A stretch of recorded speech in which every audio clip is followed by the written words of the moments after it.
राधे, जय जय श्री राधे, जय जय श्री राधे श्याम। वैदिक संस्कृति के सबसे महानतम पर्व गुरु पूर्णिमा में सबका स्वागत है।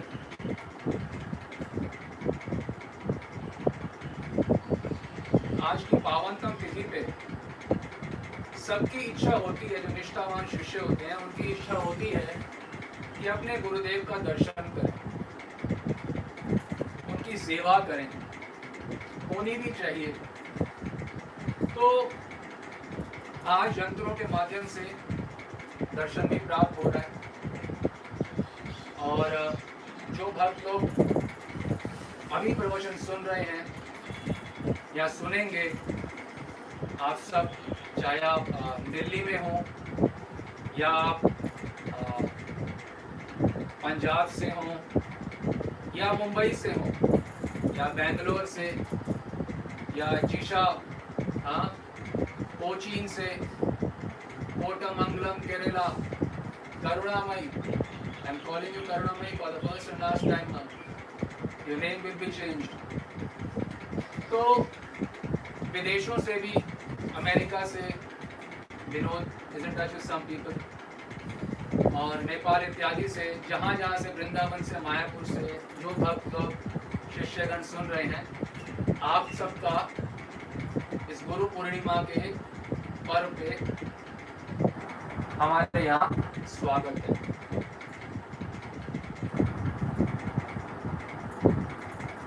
यंत्र के माध्यम से दर्शन भी हो रहा है और वाणी सुनने का लाभ भी मिल रहा है, और हम आप सबकी उपस्थिति को भाव रूप से यहाँ स्वीकार भी कर रहे हैं। हम आप सबकी ओर से प्रणिपात कर रहे हैं श्री श्री जुगल सरकार को, श्री गौरांग महाप्रभु को, नित्यानंद प्रभु को, अद्वैताचार्य जी को, गदाधर पंडित जी को, श्रीवास पंडित जी को, गोस्वामी वर्ग को और पूरे के पूरे गुरु वर्ग को भी आप सबकी उपस्थिति उन्होंने स्वीकृत की है। ये जिस स्थान पे हम प्रवचन कर रहे हैं, जिस स्थान पे हम बैठे हैं, इसी पर शयन करते हुए हमारे गुरुदेव के गुरुदेव श्री शिवकुंज बिहारदास बाबा जी महाराज कई दशकों तक इसी पर शयन करते और कई दशकों तक, for many decades, Baba slept on this, और एक दशक के हिसाब से हमारे पास भी अब ये है। तो गुरु परंपरा इस पे वास करती आई है। तो यहाँ से ही गुरु पूर्णिमा का पर्व हमारे यहाँ कर्म के भक्त मना पा रहे हैं, सुन पा रहे हैं और पावन हो पा रहे हैं। आगे भी ये दर्शन कर सकते हैं इस स्थान का, जिससे पूरे गुरु परंपरा इस पे वास, गुरु परंपरा के मुख्य आचार्य हमारे इस पे वास कर चुके हैं।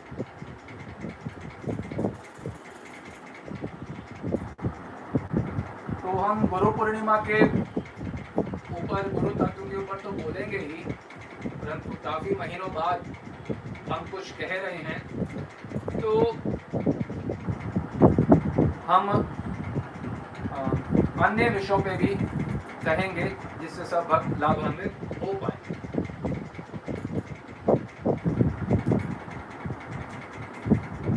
मान लीजिए कोई व्यापार करता है, 1 लाख रुपए लेकर व्यापार प्रारंभ करता है, तो व्यापार का उद्देश्य क्या होना चाहिए कि 1 लाख रुपए तो कम से कम कुछ तो मुनाफा हो, कुछ मुनाफा हो, मुनाफा ना हो उसकी बजाय लॉस ही लॉस होता रहे, तो क्या ये सही है व्यापार करना? मान लो सोमवार को व्यापार किया, लॉस हो रहा है, अगले दिन फिर व्यापार किया, मंगलवार को फिर से लॉस हो रहा है, फिर अगले दिन फिर व्यापार किया, वेडनेसडे को फिर लॉस हो रहा है, ऐसे हर दिन व्यापार करो लॉस हो रहा है, तो ये बुद्धिमत्ता है या नहीं? बिल्कुल भी नहीं। तो हमें लग रहा हो कि हाँ ये तो बिल्कुल ठीक नहीं है, व्यापार तो किस लिए करना चाहिए? जब कुछ काम कर रहे हो तो तो कम से कम कुछ प्रॉफिट तो हो, नहीं तो काम करने की जरूरत क्या है। नहीं तो कम से कम 1 लाख रुपए तो आपके रखे हुए ही हैं जो आप लगा रहे थे काम में, अगर प्रॉफिट ही नहीं हुआ तो क्या लाभ। उसी प्रकार से हमें समझना चाहिए कि मैं क्या हूँ, मैं सच्चित आनंद हूँ, मैं सहज सुख राशि हूँ। सहज सुख राशि, मुझे कुछ चीज करना नहीं है सुखी होने के लिए, क्योंकि मैं सहज स्वरूप में ही सुख राशि हूँ। अब अगर मुझे कुछ करना है तो मैं कम से कम सहज सुख राशि तो 7 दिन रहूं, और अगर कुछ करूं तो उससे ऊपर की स्थिति प्राप्त करूं, तो समझा जाए कि मैं बुद्धिमान हूं। और अगर मैं अपने स्वाभाविक जो मैं हूं सहज सुख राशि, अगर मैं उसको भी भूल के दुखी हो जाता हूं, तो वही बात, जितने पैसे लगा रहे हैं वो भी नुकसान कर रहे हैं, उससे ऊपर की स्थिति का प्रॉफिट तो छोड़ ही दो। उसी प्रकार से अगर हम कुछ भी ना करें, अपने सहज स्वरूप में रहें, तो हम निरंतर सुखी रहेंगे। सच्चित आनंद के हम अंश हैं और हम स्वभाव से ही सुखी हैं। करना धरना नहीं है कुछ सुखी रहने के लिए, हमें स्वभाव नेचुरली सुखी हैं हम, नेचुरली। अब अगर हमें कुछ करना है अब, तो किस लिए करना है? ताकि सहज सुख राशि से भी ऊंची स्थिति पर प्राप्त हो। वो क्या होता है? भक्ति आनंद, रसा, भक्ति का आनंद। वह इस सहज सुख राशि स्वरूप से भी बहुत ऊंची स्थिति है। तो कम से कम हमें यह समझना चाहिए कि मैं कुछ भी कर रहा हूं, मैं सहज स्वरूप में, मैं सुखी तो कम से कम 7 दिन रहूं ही रहूं, उसके बाद तो ये रस की स्थिति आएगी। बेसिक तो मैं सुखी रहूं हमेशा। और सहज सुख राशि में सबसे प्रमुख शब्द है सहज। मैं सहज रूप से सुखी हूं, ये नहीं कि कुछ करके सुखी हूंगा। जो मैं कुछ कर रहा हूं उसी को ना करके ही मैं सुखी होऊंगा, सहज स्वरूप से। अब कैसे होता है व्यक्ति सहज? मुझे कुछ नहीं चाहिए। हम कोई भी चीज क्यों चाहते हैं, कोई भी कामना क्यों करते हैं?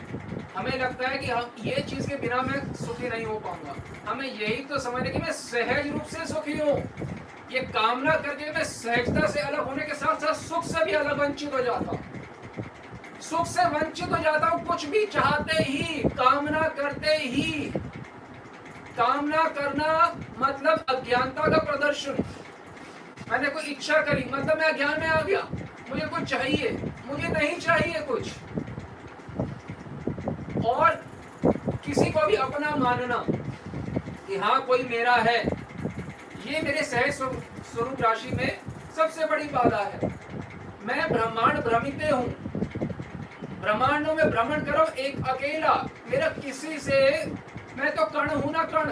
संबंध तो व्यक्तियों का आपस में होता है ना, तो कण का तो वैसे भी संबंध किसी से नहीं हो सकता। और मैं कण हूँ, चित्त कण, महाप्रभु स्वयं बताते हैं। तो चित्त कण जैसे ही कुछ जाता है या जैसे ही किसी को अपना मानता है, वो सहज स्वरूप से बिल्कुल अलग हो जाता है। रस प्राप्ति तो छोड़ दो, वो तो जड़ता से संबंध जोड़ लेता है। जड़ता से संबंध जोड़ने में मैं चिन्मय हूं और मैं जड़ता से संबंध जोड़ लेता हूं, तो इसका क्या मतलब हुआ? ये है मूर्खता। हमें सहज स्वरूप में आना है। सहज सुख राशि अपने जो स्वरूप उसका अनुभव यदि करना है, तो केवल एक काम करें, मूर्खता का त्याग करना है। मूर्खता का त्याग का क्या मतलब है? मूर्खता मतलब जब चेतन अपने आप को जड़ से आइडेंटिफाई करना, जोड़ना शुरू कर दे। मुझे कुछ चाहिए, अब क्या चाहिए? ये संसार की चीज है, जड़ चीज। तो जड़ तो मुझे चाहिए ही नहीं था कभी भी, किसी भी क्षण मुझे कभी कोई जड़ नहीं चाहिए, क्योंकि मैं सहज सुख राशि हूँ। यदि मुझे कुछ चाहिए, इससे ऊपर तो रस है, जड़ नहीं है। चेतन जो मैं हूँ, मुझे ऊंचा कुछ चाहिए अपने सहज सुख राशि स्वरूप से, तो वो रस है। भगवान के साथ प्रीतिमय संबंध से जो प्राप्ति होती है, रस, वो चाहिए। जड़ से संबंध यदि मैं जोड़ता हूँ, मेरा कोई है, वो तो जड़ता से संबंध है। चिन्मय को छोड़ के जड़ता से मैं जुड़ रहा हूँ, तो चिन्मय सत्ता जब जड़ता से जुड़ती है, उसे मूर्खता कहा जाता है। सहज स्वरूप में आने का मतलब है मूर्खता का त्याग। अपने हमारे ऊपर जो गौड़िया वैष्णव इतना बड़ा शक्तिपात हो चुका है कि अगर हम कुछ ना चाहें और किसी को अपना नाम माने तो हमारा तुरंत भगवान से प्रेम हो जाए, राधा रानी से प्रेम हो जाए। जाई न चाही कबहू कछु तुम संग सहज स्नेह। जिसको कुछ नहीं चाहिए, कभी भी कुछ भी, कोई व्यक्ति नहीं चाहिए, कुछ नहीं चाहिए, उसका क्या होता है? तुम संग सहज स्नेह, सहज प्रेम हो जाता है भगवान का। और हम खुद ही अगर किसी को अपना मानते हैं या कुछ भी चाहते हैं इस संसार का, कोई संसारी व्यक्ति, कोई संसारी वस्तु, कोई संसारी परिस्थिति, तो हम अपने सहज स्वरूप से अलग हो रहे हैं। और ये चाहना ही हमारे भक्ति के मार्ग में, आनंद के मार्ग में बहुत बड़ा, हम एक शूल मतलब कीलों की बौछार लगा रहे हैं, उसी कीलों की बौछार पे हमें खुद चल के जाना होगा। यदि हम चाहते हैं कि हमारा सुसुखम कर तुम अव्ययम, जैसे भगवान गीता में कार्य भक्ति का पद सुसुख पूर्वक हो, तो जब कुछ नहीं चाहेंगे वे व्यक्ति संसारी को या कोई जड़ वस्तु को, तो हमारा मार्ग सुसुखम हो जाएगा। नहीं तो अगर कुछ चाहते रहेंगे तो कीले से बिछे हुए, कीले हमारी खुद की बिछाई हुई हैं, ये मुझे व्यक्ति चाहिए, मुझे परिस्थिति चाहिए, ये मुझे वस्तु, ये कीले हमारी खुद की, इसी में चल के हमें जाएंगे तो दर्द तो होगा, क्योंकि सहज स्वरूप में ही नहीं हो। यदि सहज हो जाओगे कि पता है कि मैं तो सहज सुख स्वरूप हूँ और मुझे तो रस चाहिए, तो केवल रस से ही जुड़ने की कोशिश करोगे, जड़ता से तो हटने की कोशिश करोगे। यदि एक क्षण के 1 करोड़वें हिस्से को भी हम किसी को अपना मानते हैं, किसी व्यक्ति को, ये मेरा ये संबंध है, ये मेरा इससे ये, क्या मेरे को ये चाहिए, 1 करोड़वें हिस्से, एक क्षण का 1 करोड़वें हिस्से के लिए भी अगर हम किसी को अपना मानते हैं या कुछ चाहते हैं, तो समझ लो मल में स्नान कर रहे हैं।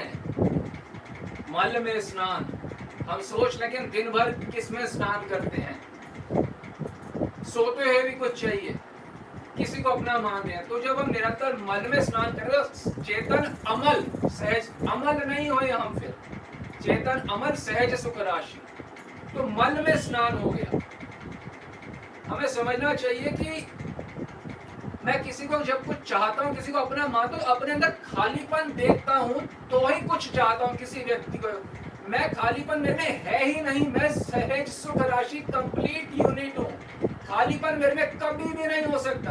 अपने में खालीपन मानना, किसी व्यक्ति की अपेक्षा करना, किसी वस्तु की अपेक्षा करना, ये एक अज्ञानता और एक मूर्खता का परिचय है। जो भक्त पुराने हो रहे हैं उन्हें चाहिए कि इस बात को तत्वतः हृदय में ग्रहण करें ताकि रस के मार्ग में आगे बढ़ सके।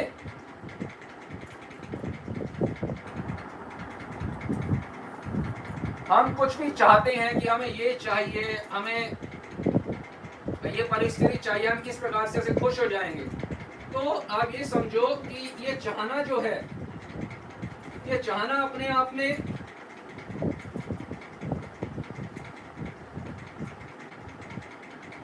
ये परिचय दे रहे हैं हम कि हम तत्व ज्ञान में अभी तक स्थित नहीं हुए हैं।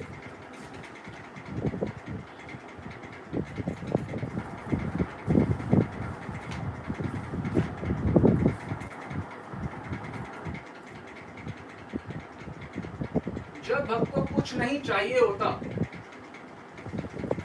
तो वो एकांत में इतना सुखी होता है कि स्कंद पुराण में ये बताया गया है, ना तत्सुखम सुरेंद्रस्य ना सुखम चक्रवर्तिनाम यत् सुखम वीतरागस्य मुनेर एकांतवासिनः। जो एकांतवासी जो भक्त होते हैं, व्यक्ति होते हैं, उनको जो सुख मिलता है, एकांतवासी मतलब, एकांत का मतलब ये नहीं है पहाड़ पे जाना। एकांत मतलब जब हमें कोई व्यक्ति नहीं चाहिए, कोई वस्तु नहीं चाहिए, तो हम परिवार में रहते हुए भी एकांतवासी हो सकते हैं, और अन्यथा हम सन्यासी होते हुए भी एकांतवासी नहीं है यदि हमें कोई कुछ चाहिए, क्योंकि मन में तो शोर चल रहा है, ये मेरा है, ये मुझे चाहिए, वीतराग नहीं है। तब एकांतवासी मुनि को जो सुख मिलता है वो सुख ना तत्सुखम सुरेंद्रस्य, इंद्र को भी वो सुख नहीं मिलता, और ना ही चक्रवर्ती राजा कितना क्या क्या नहीं होता चक्रवर्ती राजा के पास। छोटे मोटे राजा तो उसके नौकर होते हैं एक प्रकार से। इंद्र के नीचे तो सारे देवतागण रहते हैं, और जब इंद्र को ही जो सुख नहीं मिलता तो इंद्र के जो स्वर्गवासी होते हैं हो जाते हैं, तो उनको क्या सुख मिलता होगा? कुछ भी नहीं। और इससे कितना गुना श्रेष्ठ सुख किसका है? जो एकांतवासी है, एकांत में रहने का उसे जो सुख मिलता है उसको इससे भी बहुत बड़ा सुख है। तो हमने अचानक ये एकांत की बात क्यों छेड़ी? हमने इसलिए छेड़ी क्योंकि अभी जो ये डिजीज चल रहा है विश्व में, इसकी वजह से सब घर पे बैठ पा रहे हैं। आप ये सोच लीजिए, ये गोल्डन अपॉर्चुनिटी शायद जीवन में अब कभी भी नहीं आएगी। एकांतवास करने का सुनहरा सहयोग मिल रहा है प्रकृति द्वारा, बिना इच्छा किए। क्या हमने इच्छा करी कि हम महीनों महीनों एकांत में रह सके? हमने इच्छा भी नहीं करी, पर फिर भी ऐसा संयोग बन गया कि हम लोग एकांत में रह पा रहे हैं। नहीं तो महीनों महीनों क्या संभव है? आप खुद सोचिए कि आप घर में रहो और ना को कोई रिश्तेदार, ना दोस्त, ना पापा, ना मम्मी, कोई भी कुछ ना बोले कि भाई तुम घर में क्यों बैठे हो। क्या ऐसा संयोग दोबारा बन सकता है? आप अपने आप से पूछो। तो इस समय का हमें सदुपयोग करना चाहिए। एस्ट्रोलॉजिकली भी ये प्रेडिक्टेड था कि इस समय ऐसा कोई भीषण बीमारी होनी है, और एस्ट्रोलॉजिकली प्रेडिक्टेड थोड़े दिनों में समाप्त हो जाएगी, ये थोड़े दिनों में सब हट जाएगा। तो फिर ये समय आपके पास दोबारा नहीं आएगा कि आप एकांत में आराम से बैठ के भजन कर सको, प्रिया प्रियतम के सुख में डूब सको, उनको लाड लड़ा सको, उनको और गहन से गहन सुख पहुंचाने की आकांक्षा कर सको। ये मौका दोबारा नहीं आएगा। ये गोल्डन अपॉर्चुनिटी है, इसको बिल्कुल भी हमें जाया नहीं करना चाहिए। संत लोग प्रार्थना करते हैं भगवान से, हे भगवान हमें ऐसा समय दे दो हम एकांत में बैठ के आपका चिंतन कर सके। और हमने तो प्रार्थना भी नहीं की और हमें यह समय मिल गया, तो कितना लाभ उठाना चाहिए कि बिना प्रार्थना किए वो चीज मिल गई जो सिद्ध महात्मा प्रार्थना करते हैं जिसके लिए। हमने बड़े बड़े महात्माओं की लेखनी पढ़ी है, वो कहते हैं कि यदि ईश्वर आपको खाली समय दे दे भजन के लिए, तो इससे ऊपर ईश्वर की और कोई कृपा नहीं है। आप तो कृपा की याचना करोगे तो समझ लीजिए उनकी अंतिम कृपा है कि आपको समय दे दिया एकांत बैठ के भजन करने के। तो ईश्वर ने अभी ये संयोग बनाया हुआ है कि भक्तजन इस समय का लाभ उठा सकते हैं, एकांत में बैठ के भजन कर सकते हैं।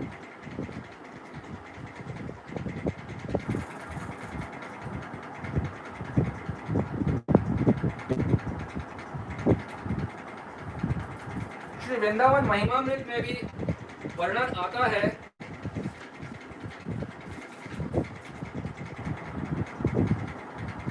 अध्याय 1 श्लोक 97 कि संसार के समस्त कर्तव्यों से, संसार की समस्त आशाओं से, अपेक्षाओं से रहित होके तब मैं निसंग भाव से राधा व कृष्ण की श्रवण व कीर्तन में दिन यापन करूंगा। प्रभुदान सरस्वती कह रहे हैं वो दिन कब आएगा जब मैं राधा व कृष्ण की वार्ता में, श्रवण में, कीर्तन में, अध्ययन में, पठन पाठन में मैं दिन यापन करूंगा। वो कब दिन आएगा? वो याचना कर रहे, हम बता रहे ना, महात्मा याचना करते हैं वो दिन कब आएगा। कुंजन के कोने पे बैठे श्याम राधिका गाँव, इस प्रकार से ब्रज के पद भी हैं। कुंजन पे बैठ के एक स्थान पे मैं राधा कृष्ण का नाम ले सकूं, ऐसा दिन कब आएगा? तो हमारा तो दिन आए हुए, कितने महीने आए हुए हैं। तो यदि किसी ने इसका सदुपयोग नहीं किया तो वह इन महीनों का सदुपयोग आने वाले समय जितना दिया गया है वह अवश्य करे। देखिए, हमने कहीं जाना नहीं है, कुछ छोड़ना नहीं है, ये सारा खेल मन का है। मन को बताओ कि मैं सहज सुख राशि हूँ, या तो मैं सहज स्वरूप में रहूं या रस की प्राप्ति की ओर चलूं। सहज स्वरूप में रहने का मतलब है ना मुझे भगवान चाहिए ना मुझे संसार चाहिए, मैं सहज स्वरूप में अपना खुश हूं। और यदि हम जड़ता से संसार से संबंध जोड़ते हैं तो समझ लो दुख से संबंध जोड़ेंगे तो दुखालयम शाश्वतम है ही। तो संसार में किसी को अपना मानना है, कुछ चाहना, मतलब दुखों से संबंध जोड़ना सीधा सा, इसमें कोई कंफ्यूजन मत रखें। यदि हम ईश्वर को चाहते हो रस क्षेत्र की ओर बढ़े, उनके बारे में सुनने, उनके अब ये ड्यूटी बोल के ये थोड़ा ना कि मोह के विषैले दलदल में डूबने का नाम ड्यूटी है। नहीं, ड्यूटी वो है जो करने के बाद वो कार्य याद ना आए और ईश्वर में और अनुरक्ति बढ़े, ना कि संसारी जड़ व्यक्ति वस्तु में अनुराग बढ़े। ये ड्यूटी नहीं है, ये मोह का विषैला दलदल है। हम समझे कि आप कहेंगे अगर हम क्या है सहज सुख राशि। सहज सुख राशि मतलब मैं लिंग रहित हूँ, मैं स्त्री पुरुष नहीं हूँ, सहज हूँ। स्त्री पुरुष मानते ही मेरा सहज स्वरूप नष्ट हो जाता है। मैं लिंग रहित हूँ, मैं नाम रहित हूँ और मैं उपाधि रहित हूँ। मैं मम्मी हूँ, मैं बेटी हूँ, ये सब उपाधियां हैं। मैं लिंग रहित, नाम रहित, उपाधि रहित, सहज सुख राशि हूँ। एक कण हूँ जो सहज स्वरूप में सुखी है, सुख राशि है। ये बात समझनी बहुत जरूरी है। यदि जीवन में सुख भी हम चाहते हैं तो भी रस जाना अलग क्षेत्र है, सुख के लिए भी ये करना होगा। ब्रह्मभूत प्रसन्नात्मा ना शोचती ना कांक्षती। जो ब्रह्मभूत स्थिति है उसमें व्यक्ति ना कुछ आकांक्षा करता है ना शोक करता है। मनुष्य जीवन ये इसलिए नहीं मिला कि हम शोक करें, मानव जीवन इसलिए मिला है कि हम ये समझे कि मैं निशोक हूँ। देखो मेरे में शोक करने का स्थान ही नहीं है। क्यों? क्योंकि मैं सहज सुख राशि, मेरे अंदर शोक करने का स्थान ही नहीं है। मैं बिल्कुल सहज सुख राशि हूं।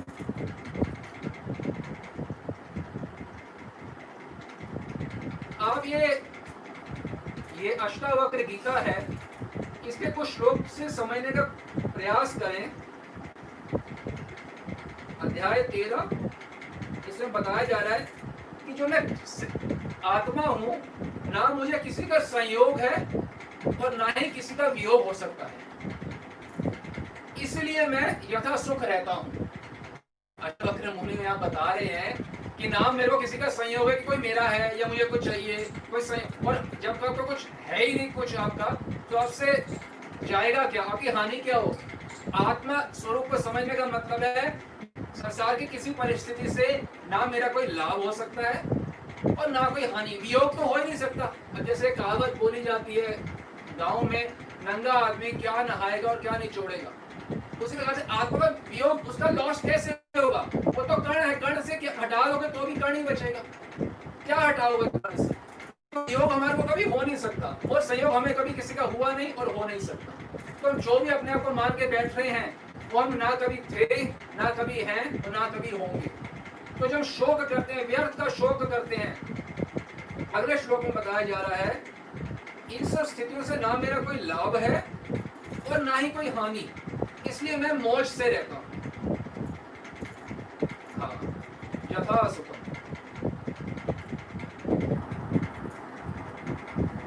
हम सोच रहे आगे क्या होगा, आगे क्या होगा, ऐसे कैसे होगा। अरे भाई, पद्म पुराण में बताया गया है कि आपको जितना धन प्राप्त होना है उससे 10 पैसे भी आपको कम धन प्राप्त नहीं होगा। जितना आपके लिए अलॉटेड है वो होगा ही होगा।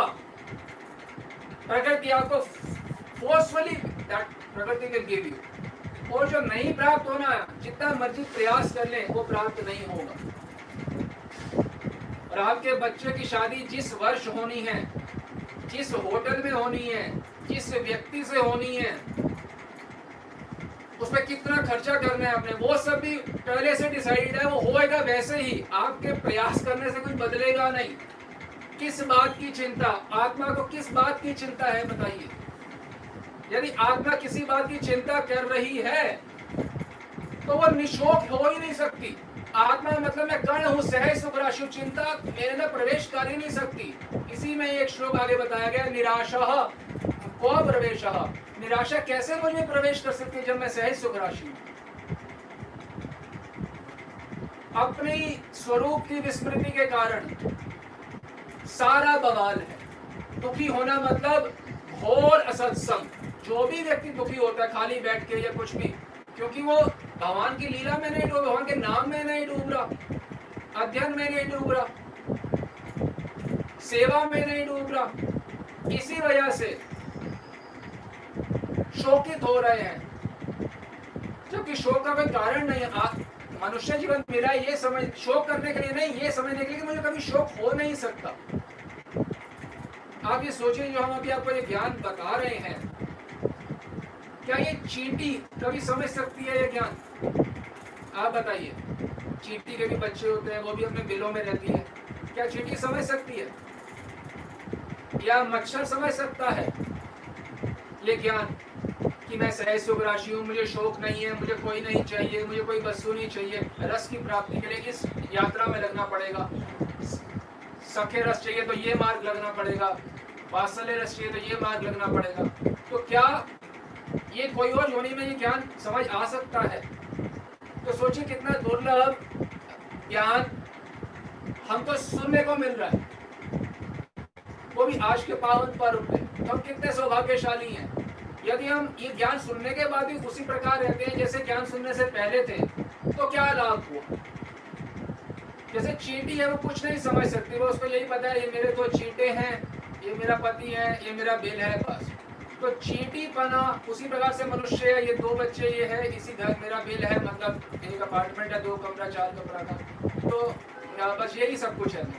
तो चींटी पना और मनुष्य पना या मच्छर पना एक ही बात है, बिल्कुल भेद नहीं है, बिल्कुल भेद नहीं है। ये ज्ञान यदि हम नहीं समझ रहे, इसको अप्लाई नहीं कर रहे, तो चींटी पने में ही स्थित है हम लोग। चींटी पना, गधा पना, मच्छर पना, मनुष्य पना, ये एक पर्यायवाची शब्द है, इसमें कोई भेद नहीं है। ये सब योनि संबंधित है, कार्य एक ही है।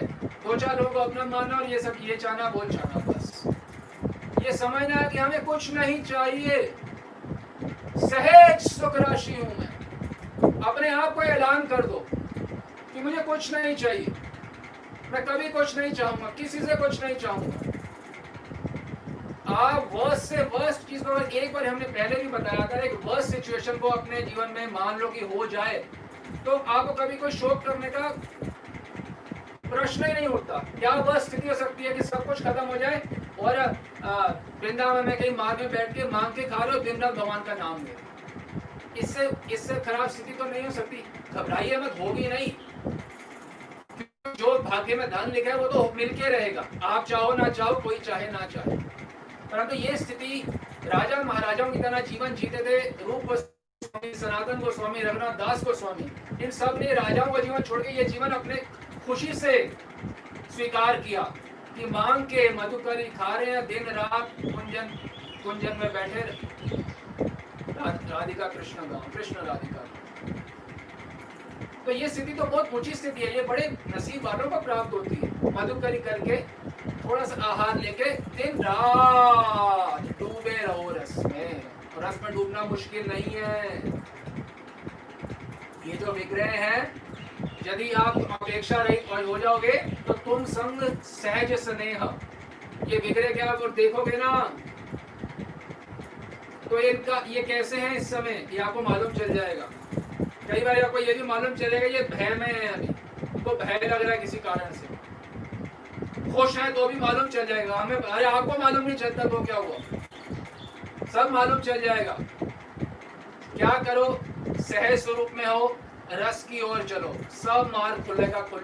मतलब इतना आसान है सब मार्ग को मुश्किल बनाना हमने खुद किया है, किसी ना किसी प्रकार से कुछ ना कुछ चाह के। और जो हमारा सहज सुख स्वरूप है हमारा, जिसमें हम कुछ नहीं चाहते, यही सब अहम ब्रह्मास्मि, इनकी जो अंतिम अवस्था है, परावस्था है, वह है ब्रह्मानंद कहा जाता है। तो भक्ति रसामृत सिंधु में एक श्लोक है, आप ये समझने की कोशिश करिए।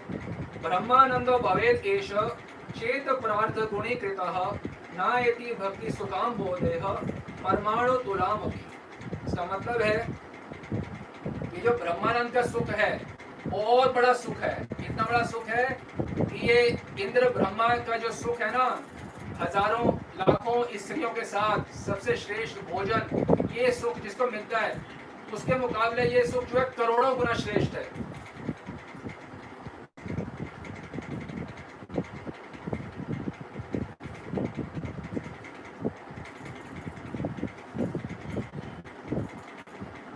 ब्रह्मानंद जो है सांसारिक आनंद से करोड़ों गुना श्रेष्ठ है।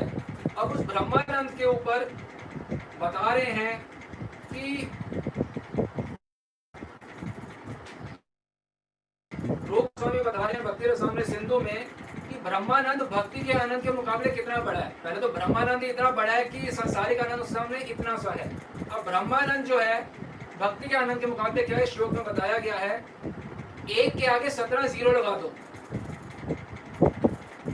ब्रह्मानंद से उतना बड़ा जो है वो भक्ति का सुख है। भक्ति का सुख जो है भगवान के दासों को जो आनंद प्राप्त होता है एक समुद्र के समान है। और ब्रह्मानंद जो इतना बड़ा सुख है जिसमें हमेशा व्यक्ति आनंदित रहता है, वो जो है एक बूंद के समान है। और वो एक के आगे 17 जीरो लगा लो, इतना बड़ा सुख है। ये रूप गोस्वामी कह रहे हैं। ये तो है भगवान की भक्ति का सुख। और जो हम गौड़िया वैष्णव हैं उनके सुख का तो फिर क्या कहना। गौड़िया वैष्णव का सुख क्या है? गौड़िया वैष्णव सुख वो सुख है जिसमें वह युगल सरकार की गंभीरतम गहनतम निकुंज लीलाओं का साक्षात दर्शन करते हैं और सेवा करते हैं। भगवान के दास्य के किसी भी सुख के मुकाबले ये मंजरी भाव का जो सुख है ये एक समुद्र के समान है। और भगवान के किसी भी प्रकार की सेवा का सुख जो है वो एक बूंद के समान है। तो सोचो कि संसारिक आनंद से सामुद्रिक आनंद जो है वह है ब्रह्मानंद। वो भगवान के दास के आनंद के सामने एक बूंद बन जाता है। इतना बड़ा है भगवान का ओशियानिक आनंद जो भक्ति का रसानंद है। और ये इतना बड़ा रसानंद जो समुद्र के समान है, ये एक बूंद बन जाता है जहां मंजरी के आनंद की बात आती है। तो सोचो कि हमें क्या मिला है और हम क्या चाह रहे हैं, क्या कर रहे हैं, क्या हम वैल्यू कर रहे हैं, हमें मिला क्या है।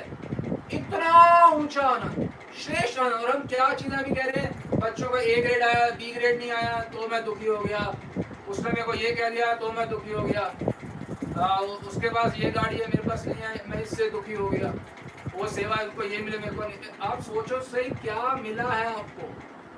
कहाँ सामुद्रिक आनंद, कहाँ जड़ बुद्धि जड़ मन से संबंध बना के अपने को जो प्राप्त हुआ है उसका हम इंसल्ट कर रहे हैं। कितना बड़ा आनंद प्राप्त है, सोच के तो देखो एक बार। इतना बड़ा सामुद्रिक आनंद जिसके सामने भक्ति का जो सामुद्रिक सुख है वो एक बूंद लगता है। इतना बड़ा सुख। और इतना बड़ा सुख जो है हमें कौन देते हैं? ये हमें गुरुदेव देते हैं। सेवा अधिकार दिए कारण ये सेवा का अधिकार हमें गुरुदेव देते हैं कि हाँ लो अब से तुम्हें राधा कृष्ण की सेवा का अधिकार दिया। ये गुरुदेव देते हैं। इसलिए जो गुरुदेव की जो स्थिति है वो महामहिमामयी है, महागरिमामयी स्थिति है गुरुदेव की। भगवान ने यदि किसी को इतना ऊंचा आनंद देने के लिए नियुक्त किया है तो सोचो भगवान का कितना प्रिय होगा।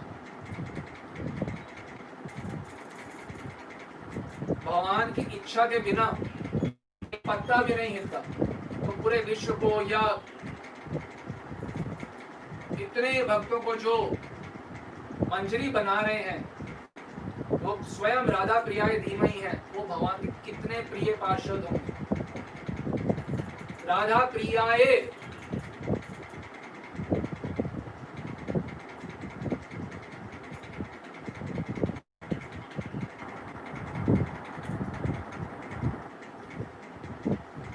गुरु पूर्णिमा का दिन है ही इसलिए कि हम हृदय से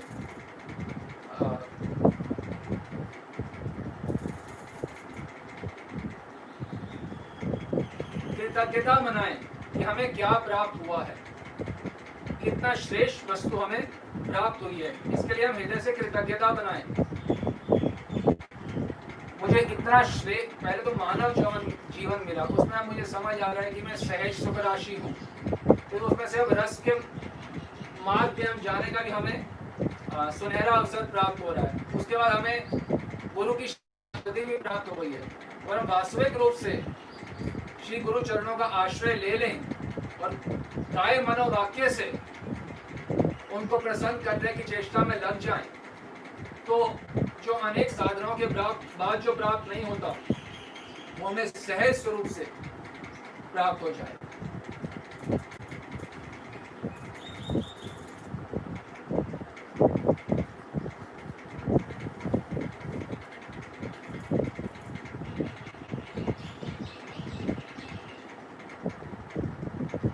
ब्रह्म वैवर्त पुराण में बताया गया है कि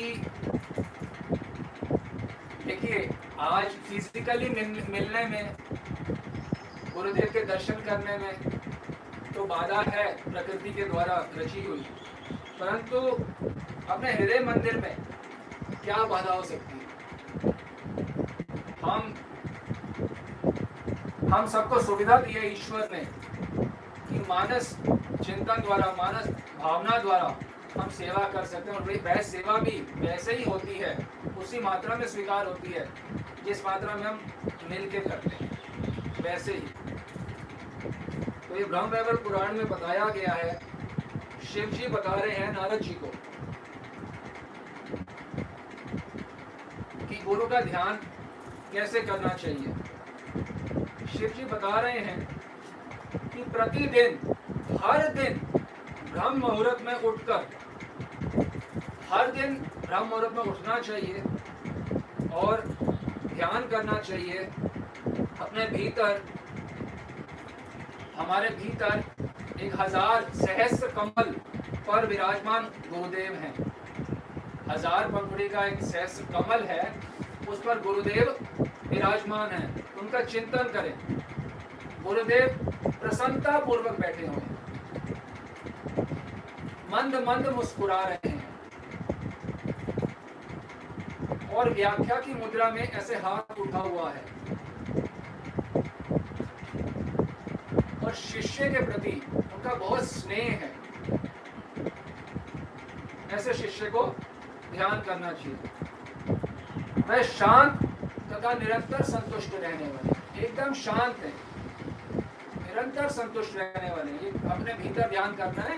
गुरुदेव 1000 कमल के सहस्त्र कमल दल पर विराजमान है। सदा, ये नहीं कि गुरु पूर्णिमा का ऐसे चिंतन की विधि बताई जा रही है, सदा इस प्रकार उनका चिंतन करना चाहिए। शिव जी बता रहे हैं इस तरह ध्यान करके मन ही मन गुरु की आराधना करें। इंस्ट्रक्शन भी दे रहे हैं कि इस प्रकार आराधना करें। उसके बाद कह रहे हैं तदंतर, उसके बाद अपने हृदय कमल पर विराजमान ईष्ट देव का चिंतन करें, राधा कृष्ण का, महाप्रभु का। उसके बाद करें, सीधा नहीं करना।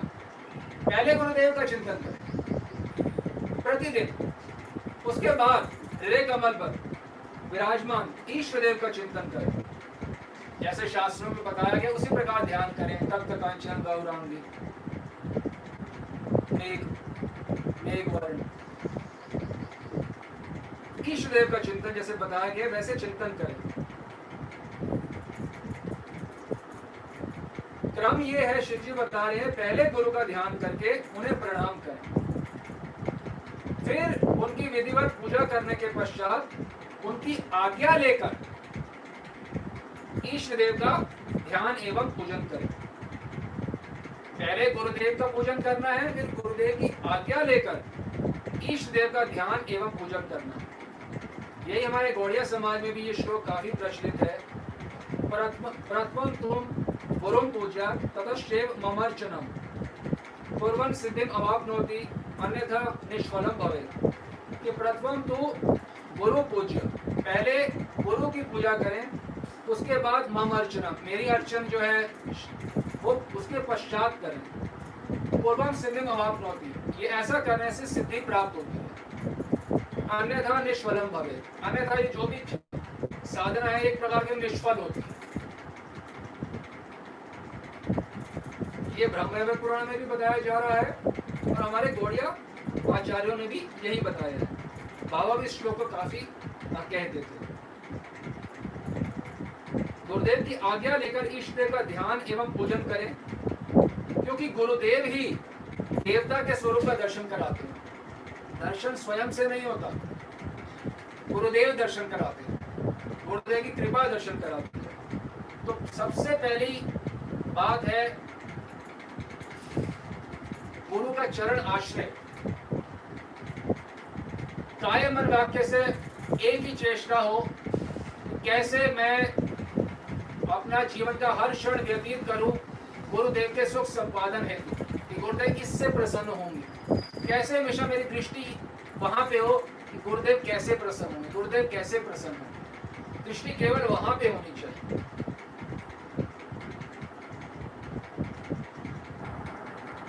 तो गुरुदेव देवता के स्वरूप का दर्शन कराते हैं, वह ईश देव के मंत्र पूजा विधि जप का उपदेश देते हैं।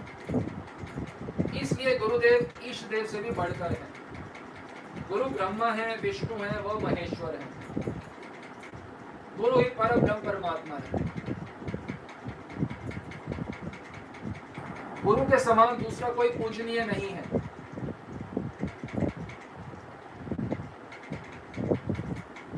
शिव जी आगे बता रहे हैं, काफी लंबा है परंतु अंत की बात बता रहे हैं। जो मूढ़ व्यक्ति ब्रह्मवश गुरु की पूजा ना करके ईष्टदेव का पूजन करता है, देखना स्पिरिचुअल एक्टिविटी लग रही है, क्या भगवान का तो चिंतन कर रहे हैं और दीक्षित हो गए तो भगवान का तो चिंतन करेंगे नहीं। क्रम क्या भगवान ने बनाया है कि पहले गुरु की पूजा करेंगे, गुरु की आज्ञा लेंगे, गुरु की आज्ञा से ही आगे जाके हम ईष्टदेव का पूजन व चिंतन करेंगे। जो ब्रह्मवश गुरु की पूजा ना करके ईष्टदेव का पूजन करता है, शिव जी कह रहे हैं वे सैकड़ों ब्रह्म हत्याओं के पाप का भागी होता है, इसमें संशय नहीं। किसी को लगता है शिव जी कोई ज्यादा तो नहीं बोल, शिव जी अगले पंक्ति में बोल रहे हैं, सामवेद में साक्षात भगवान श्री हरि ने भी यही बात कही कि सीधा मेरी सेवा करता है, गुरु की सेवा ना करके उसे सैकड़ों ब्रह्म हत्याओं का पाप लगता है। इसलिए गुरुदेव ईष्टदेव से भी बढ़कर परम पूजनीय है। जब हम भक्ति के मार्ग में आते हैं तो हमें समझना चाहिए कि ये भक्ति की बारीकियां सबको नहीं मालूम है। तो कैसे सब लोग हमारे को दिखते हैं, जो लोग भक्ति कर रहे हैं, वैसे भक्ति यदि हम करेंगे तो उसे कहा जाता है बहुत जन्म में करी यदि करे श्रवण कीर्तन तब तो ना पाए कृष्ण पदे। ये जो भक्ति की बारीकियां हैं ये समझनी होंगी, तभी हमारी साधना वास्तव में रंग लाएगी। अब साधना क्या होती है इसके बारे में सुधा निधि के अंदर ये बताया गया है।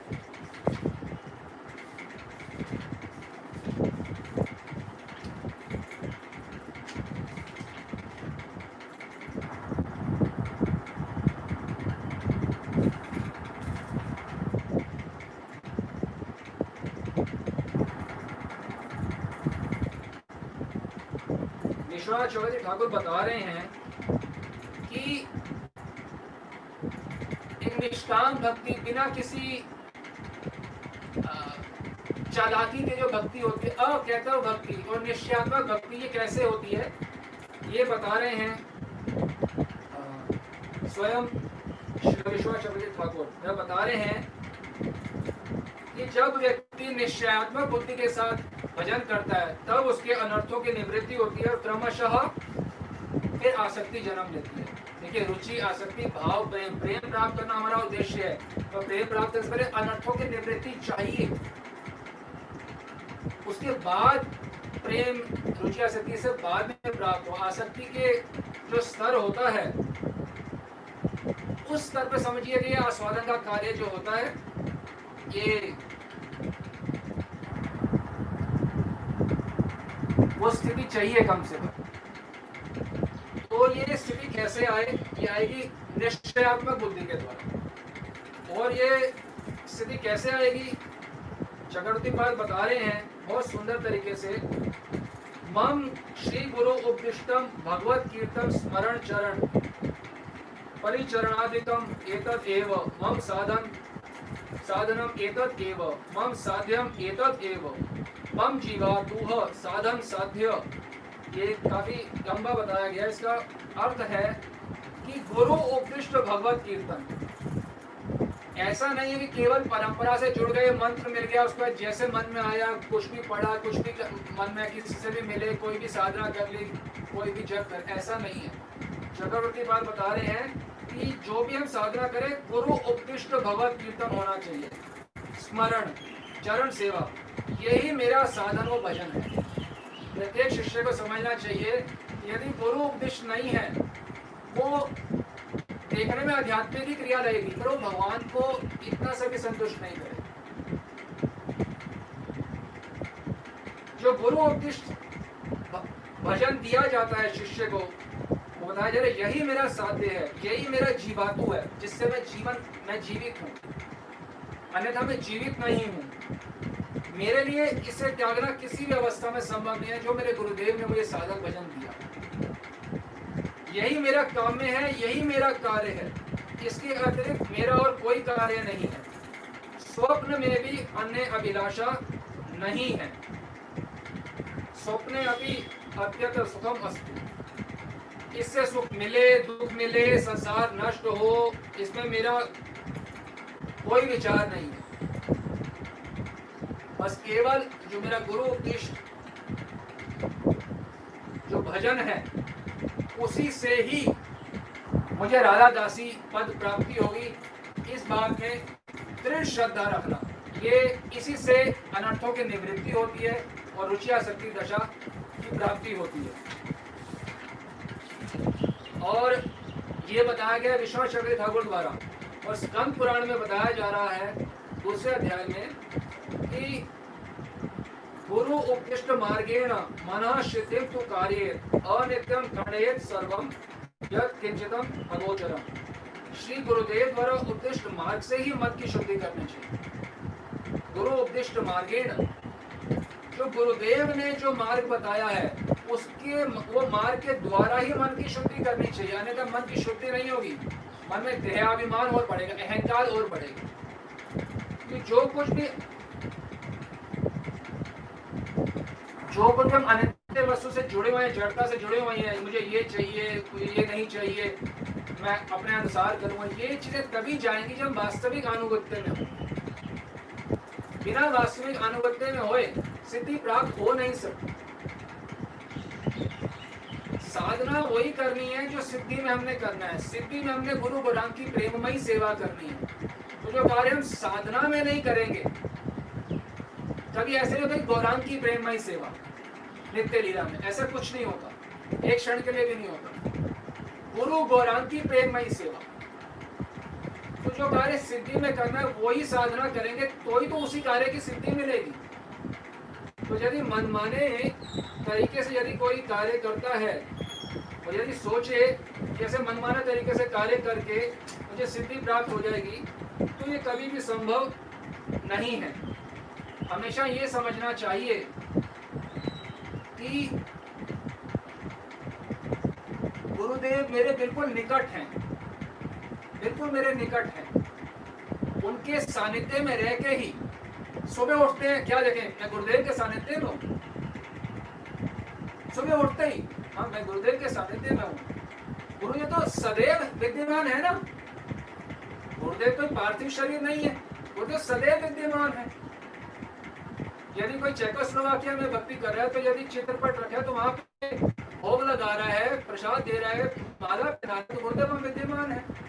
कोई रशिया में है तो गुरुदेव वहां पे भी विद्यमान है। तो गुरुदेव तो सर्वदा सदैव सब शिष्यों के लिए उनके अंदर तो है ही है, हमें हर जगह है। तो ये सोचना चाहिए कि मैं सदैव गुरुदेव के सानिध्य में ही हूँ और अधिक से अधिक गुरुदेव के सानिध्य में रहने का वैसे भी प्रयास करना ही चाहिए। क्योंकि गुरुदेव के सानिध्य से जो उनकी अलौकिक प्रेम जो उनके रस सिंधु बह रहा है, उसी किरणें छिटकती रहती हैं, तो हमारा कल्याण उसी से हो जाता है। पास रहने मात्र से एक तेजस्विता आती है। यथासंभव चेष्टा करनी चाहिए, और वास्तव में गुरु के निकट रहने का मतलब है गुरु के भाव के निकट रहना। गुरुदेव जिस भाव में है दिन रात निरंतर, उस भाव के निकट रहना। किस भाव में है गुरुदेव निरंतर? देखिए, प्यारी जू का जो सुख है वो प्यारे जू के हृदय में निरंतर स्पंदन करता रहता है, और प्यारे जू का जो सुख है वो प्यारी जू के हृदय में निरंतर स्पंदन करता रहता है। और इस स्पंदनों को जीना ही जिसका जीवन हो, वो व्यक्ति रस की प्राप्ति करता है। गुरुदेव इसी रस में डूबे रहते हैं, उन स्पंदनों में जीवित रहते हैं। तो गुरुदेव यही चाहते हैं, जिन स्पंदनों में, जिन युगल सरकार जो स्पंदन होता है, उस स्पंदनों में जीवित रहना जो गुरुदेव रहते हैं, वैसे ही वो चाहते हैं आप भी उसी भाव में रहें। यह है वास्तव में गुरु के निकट रहना।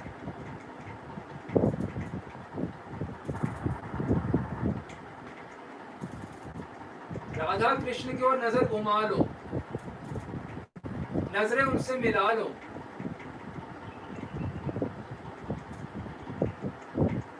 और जीवन को उसके पीछे बह जाने दो। समझ रहे हो बात? राधा कृष्ण की ओर नजरें मिला लो और अपने जीवन को उसके पीछे बह जाए। मत सोचो कुछ, तभी वो आनंद हमारे हृदय में छिटकेगा। बस उनकी ओर मुंह घुमा लो और बस चल पड़ो। यही भागवत में बताया गया है। इस मार्ग में ना कोई गिरना है, ना कोई नुकसान है, बस चल पड़ो और अपने जीवन को बोल दो, भाई अब मेरा जीवन उस नजरों की ओर है। जो श्वासें बची हैं हमारे जीवन की,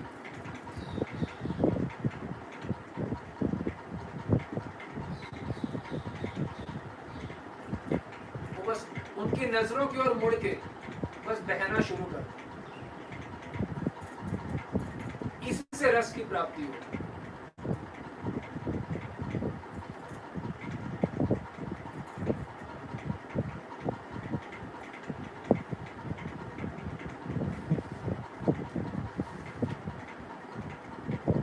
आप ये सोचो, जो एकांतवासी बीत रात का सुख जो हमने आपको पहले बताया था एक श्लोक, वो इतना बड़ा सुख है कि इंद्र को भी और चक्रवर्ती राजा को भी जो सुख प्राप्त होता है वो एकांतवासी संत को प्राप्त होता है।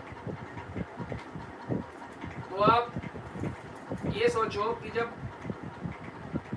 इंद्र का सुख और राजा का सुख जब एक ब्रह्मानंदवादी नहीं चाहता, तो जो राधा प्रिया धीमे गुरुदेव है, वो कोई भी चीज कभी को चाहेंगे, वो परम एकांतवासी होंगे।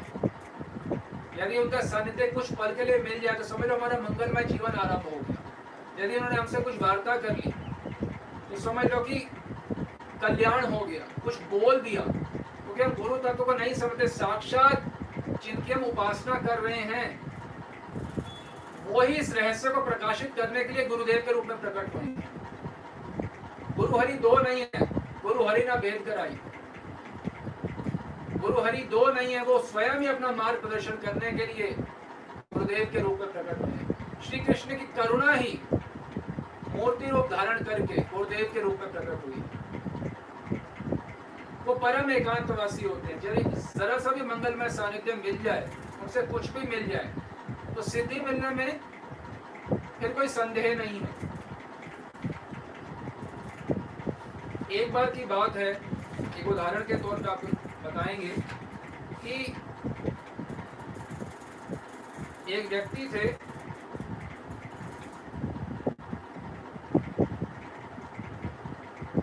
उन्होंने काली का मंत्र की दीक्षा लेनी चाहिए, तो किन्हीं के पास गए तो उन्होंने काली मंत्र की दीक्षा ली। जब उन्हें दीक्षा प्राप्त हुई तो जिन्होंने दीक्षा दी थी उस मंत्र की, वो कुछ पिए हुए थे मदिरा, और अशुद्ध मंत्र उन्होंने कहा था, परंतु उनकी गुरुदेव में निष्ठा थी। वो 1 साल तक जप करते रहे, और 1 साल जप करने के बाद काली मां प्रकट हुई उनके समक्ष, उन भक्त के समक्ष। उन्होंने बोला, काली मां ने स्वयं बोला, हे वत्स, तुम ये जो मंत्र कर रहे हो, ये तुम्हारे गुरुदेव ने तुम्हें सही मंत्र नहीं दिया, ये अशुद्ध मंत्र है। उस भक्त ने बोला, खबरदार मैया, आप मेरे सर्वस्व हो, पर मेरे गुरुदेव के बारे में कुछ मत करो। मेरे गुरुदेव मेरे लिए सब कुछ है, उन्होंने जो मुझे दिया है मैं केवल वही जपूंगा। काली मैया ने बोला कि मैं तुम्हें शुद्ध मंत्र देते, तुम वो जपो, उससे तुम्हारा कल्याण हो जाएगा। उसने बिल्कुल मना कर, बिल्कुल नहीं, मैं सिर्फ वही मंत्र जपूंगा जो मेरे स्वामी मेरे गुरुदेव ने मुझे दिया। तो वही मंत्र गुरु निष्ठा देख के काली इतनी प्रसन्न हुई, काली माँ इतनी प्रसन्न हुई कि उन्होंने कहा कि तुम्हारी तो इस मंत्र सिद्धि होएगी ही होएगी, इसका तुम्हारा ये जो मंत्र है आगे से मैं जो ये मंत्र तुम्हारा जपेगा उसी से मैं उसकी मैं सिद्ध हो जाऊंगी, उसको मेरा दर्शन प्राप्त होगा। सिद्धि उसको किसी मंत्र से प्राप्त होगी जो तुम अशुद्ध मंत्र जप करो। तो सिद्धि प्राप्त होना जो होता है अपने प्रयास से नहीं होता। ये देव जो होते हैं ये जब देखते हैं गुरु निष्ठा से जब प्रसन्न होते हैं तो वो सिद्धि प्राप्त होती है, क्योंकि गुरुदेव में अटल निष्ठा थी। यहाँ जो मुझे मंत्र दिया मुझे इसी से सिद्धि प्राप्त हो, तो कोई त्रुटि नहीं, गुरुदेव में दोष दर्शन नहीं किया। जबकि काली स्वयं बोल रही है कि सही मंत्र, फिर भी गुरुदेव में दोष दर्शन नहीं, गुरुदेव में परब्रह्म का दर्शन कर रहे हैं। तो जिसकी हरि गुरु में जरा सा भी भेद नहीं मानता, सिद्धि केवल उसी को प्राप्त हो। साक्षात हरि मेरे समस्त शास्त्र, साक्षात हरि गुरु है, ये समस्त शास्त्र वर्णन करते हैं, समस्त शास्त्र। तो जो इस तत्व को समझता है उसको ना मार्ग में कभी कोई कंफ्यूजन होती है ना कोई समस्या होती है।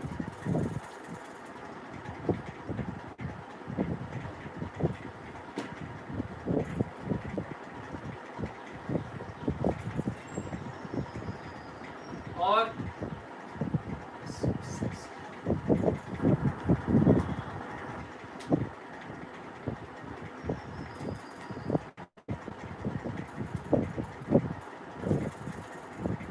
साधक को चाहिए गुरुदेव के चरणों में कभी कोई अपराध ना हो।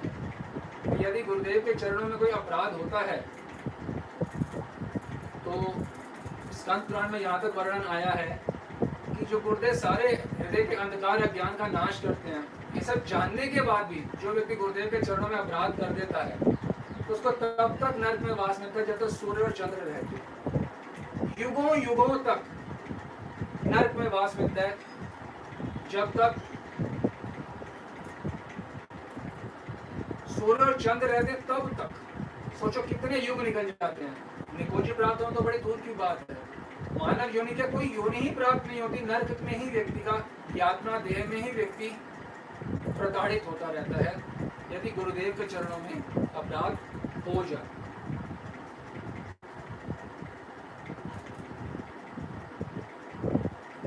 जैसे हमने बताया था जो गुरुदेव के दर्शन होते हैं वो जैसे ब्रह्म वैवर्त पुराण में भी बताया गया है और अन्य जगहों पे भी बताया गया कि किस प्रकार से हमें गुरुदेव का चिंतन करना चाहिए। तो जो अन्य प्रकार से बताया गया है वो हम आपको बताते हैं। हमें इस प्रकार से चिंतन करना चाहिए कि गुरुदेव जब हम भीतर चिंतन करते हैं कि गुरुदेव के चरण कमल से जो ज्योति निकल रही है वे हमारे हृदय अंधकार का नाश कर रही है।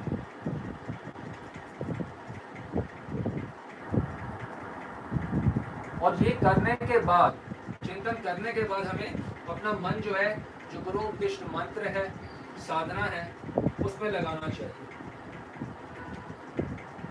शिष्य को भीतर अन्यथा भी वर्णन किया, क्योंकि काफी ग्रंथों में इस प्रकार से वर्णन किया कि गुरुदेव का ध्यान कैसे करना चाहिए। शिष्य धारण करे हृदयाम्बुजे कर्णिका मध्य संस्थित्य सिंहासने।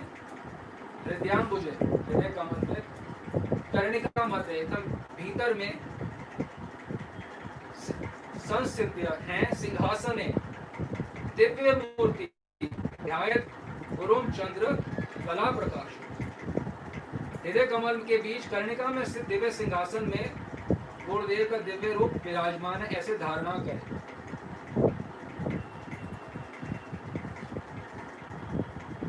महसूस करें कि प्रकाश जो है वह चारों ओर फैल रहा है, बीच में एक दिव्य सिंहासन है और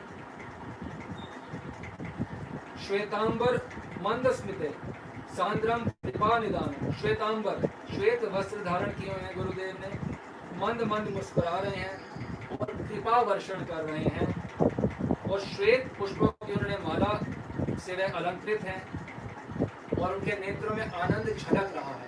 इस प्रकार से ध्यान करना चाहिए। ऐसे करने से गुरु कृपा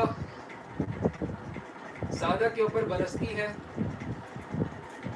अभीष्ट वर ददानम, जो हम चाहते हैं वो वर प्रदान करते हैं गुरुदेव।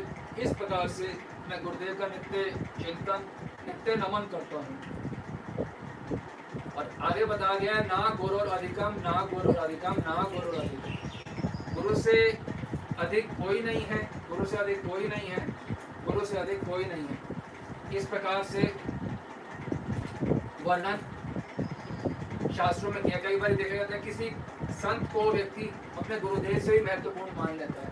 ये विचार करते ही, जैसे भागवतम में बताया गया है कि यदि गुरुदेव में नरमति आ गई कि ये तो एक भक्त है या महात्मा है, हाँ हमसे तो ऊंचे, पर हाँ एक नर ही है। यदि मनुष्य बुद्धि किसी साधक में आ जाती है कि मेरे गुरुदेव मनुष्य हैं, तो सारे कार्य उसके हाथी के स्नान के समान है। स्नान किया वो फिर से मिट्टी डालती, सब कुछ खत्म हो जाता।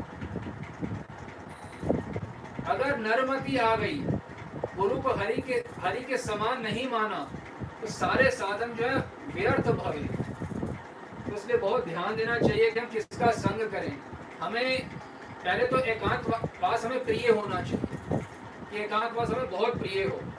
उसके बाद यदि हम कभी संग करें किसी का, तो संग केवल उनका करें जो कि गुरुनिष्ठ हैं। जो गुरुनिष्ठ नहीं है उनका संग कभी भी हमें नहीं करना चाहिए। गुरुदेव वास्तव में यही चाहते हैं, जो भाव उनके अंदर निरंतर उमड़ रहा है, वही भाव हमारे अंदर भी उमड़े।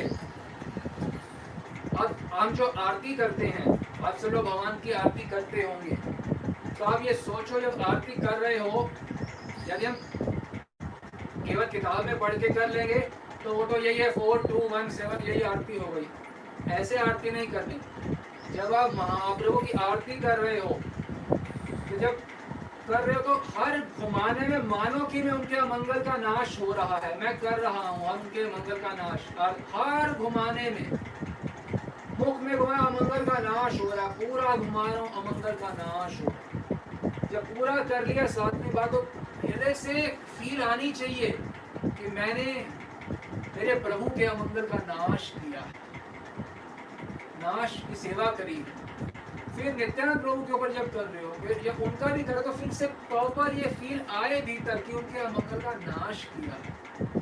हर घुमाने पे बार बार ये आए। अवेदाचार्य के भी जब हम कर रहे हैं, तो हर बार घुमाने रहे कि हम अमंगल का नाश कर रहे हैं। श्री कृष्ण का जब आरती कर रहे हैं या योग पीठ में कर रहे हैं, तो मानो कि जो आने वाली लीलाएं हैं किसी प्रकार का विघ्न ना आए। मैं ये कर रहा हूँ बिल्कुल पूरे हृदय की फीलिंग्स के साथ ये करें। ये भावोत्सव न भयताम रस कामधेनु, भाव उत्सव के साथ भजन करना है, भाव उत्सव के साथ।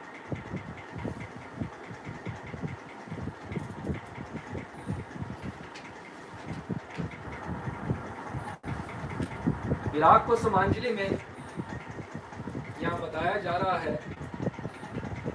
तात्पर्य में कि जो मंजिलों की सेवा परिपाटी है, जो कि गोस्वामी ग्रंथों में वर्णित है, उसका श्रवण कीर्तन और चिंतन करना ये सबसे श्रेष्ठ साधन है वह भाव में सेवा प्राप्त करने। तो इन ग्रंथों का हमें निरंतर पठन करना चाहिए, श्रवण करना चाहिए। सेई गोपी भावामृते जार लोभ होए, वेद धर्म लोक त्यजी, सेई कृष्ण भजय। तो बाबा जी क्या कह रहे हैं, साधक को गोपी भाव भावित अंतःकरण प्रस्तुत करना ही मुख्य रागानुगा साधन है। तो हमें क्या करना है, गोपी भाव भावित अंतःकरण प्रस्तुत करना है। आप समझ पा रहे हैं? गोपी भाव भावित अंतःकरण मतलब मंजरी भाव से हमारा जो अंतःकरण है वो हमने गठित करना है। तो कैसे करेंगे? अंतःकरण क्या होता है? मन, बुद्धि, चित्त व अहंकार।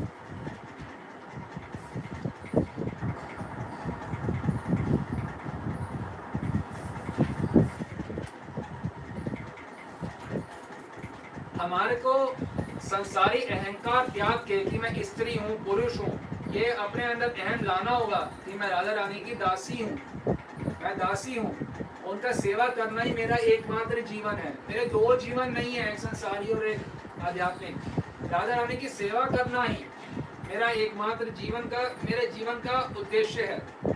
मेरे जीवन के हर क्षण का करोड़वां हिस्सा भी राधा रानी को सुख पहुंचाने से रहित नहीं होना चाहिए।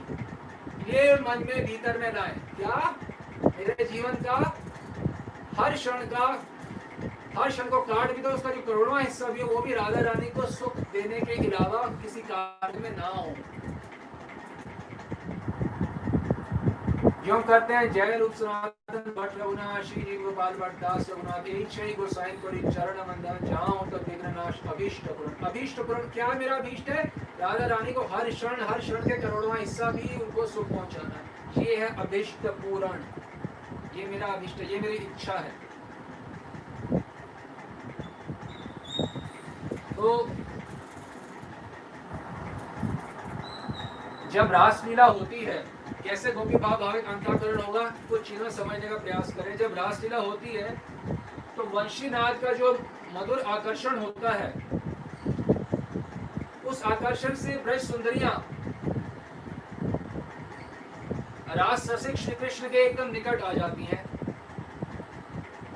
परंतु रासेश्वरी के बिना तो रास आरंभ होता नहीं है। तो इसलिए श्री कृष्ण कुछ ब्रज सुंदरियों गोपियों को कुछ प्रणय गोप की बातें करते हैं और अचानक देखते हैं जब गोपियां तो हैं पर राधा रानी का भी आगमन नहीं हुआ, कुछ अचानक देखते हैं श्री कृष्ण कि रास मंडल जो है वो राधा रानी की अंग प्रभा से एकदम झिलमिला उठता है। राधा रानी की अंग प्रभा कोई सामान्य नहीं है।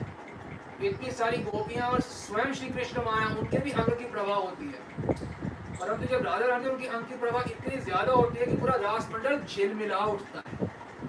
तो जैसे ही राधा रानी को नहीं देखा, अभी राधा रानी की केवल अंग प्रभा को देखा, उससे श्री कृष्ण सम आदर योग उठ जाते हैं, खड़े हो जाते हैं और रास मंडल में प्रवेश करके राधा रानी का अभिनंदन करते हैं। और स्वामिनी का इस प्रकार से श्री कृष्ण अभिनंदन कर रहे हैं, करोड़ों गोपियां जबकि साथ में हैं। ये स्थिति देखकर राधा रानी की दासी यानी कि जो हम हैं, हमारा हृदय गौरव से हमारा दिल फूल उठता है। गौरव से फूले नहीं समाते। अहंकार यह है कि मैं राधा रानी की दासी हूँ, तो अपने स्वरूप में ध्यान करें कि मैं रास मंडल में राधा रानी जब प्रवेश कर रही हूँ या मैं वहां पर पहले से स्थित हूँ, श्री कृष्ण को देखा कैसे आदर के साथ खड़े होकर राधा रानी का स्वागत करें, क्योंकि मैं राधा रानी की दासी हूँ। तो फूल उठेंगे कि नहीं? और सोचो आप पति पत्नी जा रहे हो कहीं पे और आपके पति को देख के सारे लोग खड़े हो जाए करें, तो आप कितने गर्व से हो, अरे पता है क्या हुआ मेरे पति के साथ ऐसा हुआ। उसी प्रकार से हमारा तो सब सर्वस्व राधा रानी है। राधा रानी के जब आदर के लिए गोपीनाथ स्वयं जो सब गोपियों से घिरे स्वयं खड़े हैं, कितने गर्व में स्थित हो गए। तो एक जो अहंकार है वो हमारा पतन कराता है। कौन सा अहंकार कि मैं स्त्री हूँ, पुरुष हूँ, माँ हूँ, बेटी हूँ, पति हूँ, पुत्र हूँ, ये अहंकार पतन कराने वाला है। और एक अहंकार जो है उत्थान कराता है। क्या है? गर्विणी और गर्विणी हो और इगोइस्टिक हो और गर्व में भरो। गर्विणी मतलब गर्व में भर जाती है किंकरी। क्या देखे? मेरी स्वामिनी का उत्कर्ष, मेरी स्वामिनी के लिए खड़े हुए हैं। किसी भाव में वो गर्वित हो जाते हैं, किसी भाव में गर्वित हो जाते हैं।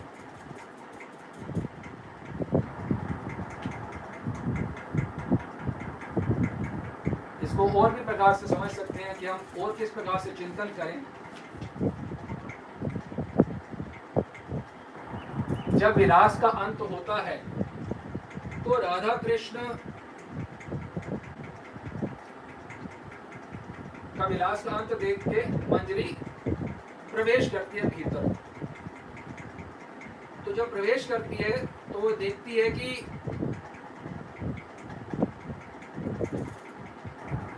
राधा रानी को मालूम है कि वो अपने इस सेवा द्वारा, अपने देह कुसुम द्वारा जो सेवा करी है श्री कृष्ण की देह कुसुम द्वारा, गोपियां राधा रानी कैसे सेवा करते हैं श्री कृष्ण की?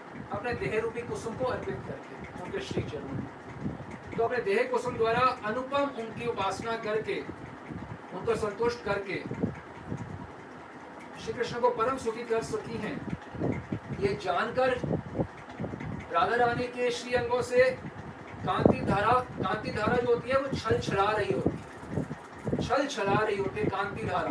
किस बात से? जो है श्री कृष्ण को खुश कर पाई हैं। और जब किंकरी प्रवेश करती हैं, वे देखती हैं कि राधा रानी के श्री अंगों से कोटि विद्युत लता युक्त कांति माला होती है ना, माला के ऊपर माला, ऐसे कोटि कांति विद्युत युक्त ये जो माला है, कोटि, इस मालाओं से पूरा कुंज जो है वो उद्भासित है, मतलब एल्यूमिनेट है कांति मालाओं से।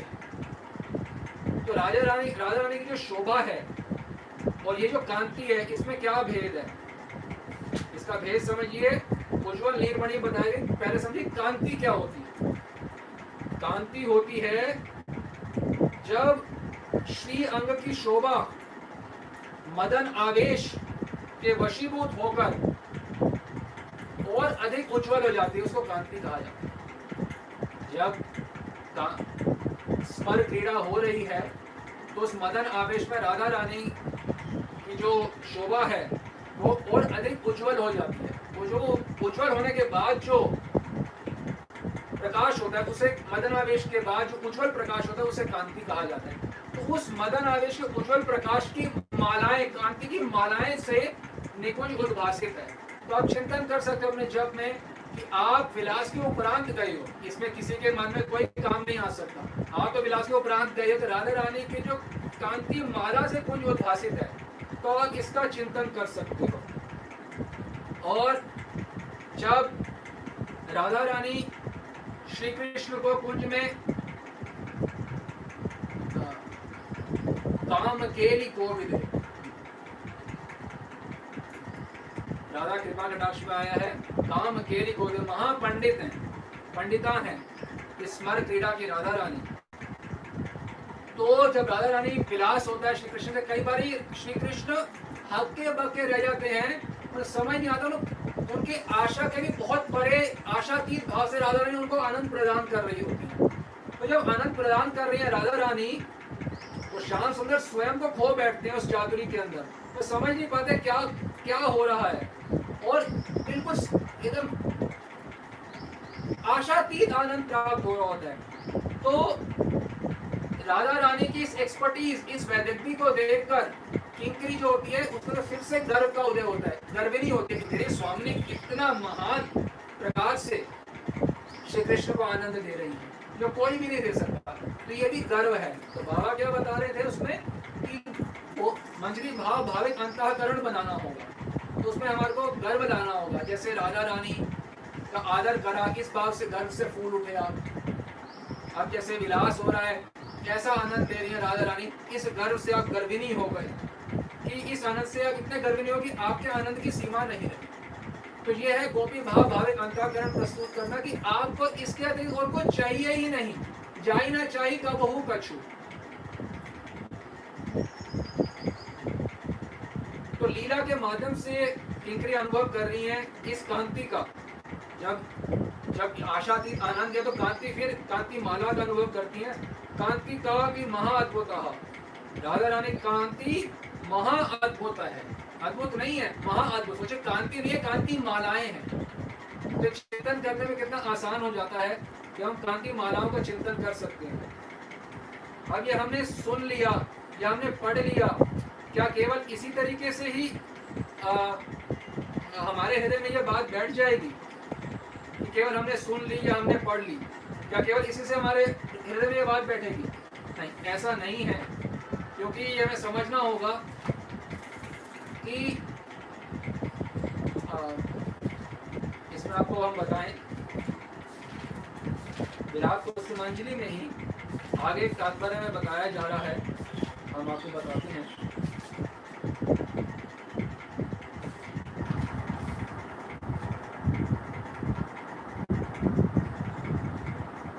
महाजनों ने स्वयं आस्वादन कर जितना भी व्यक्त किया है, जैसे कि विलाप को समाने सुधा निधि इत्यादि, उसको समझने के लिए भी प्रत्यक्ष साधन की आवश्यकता है।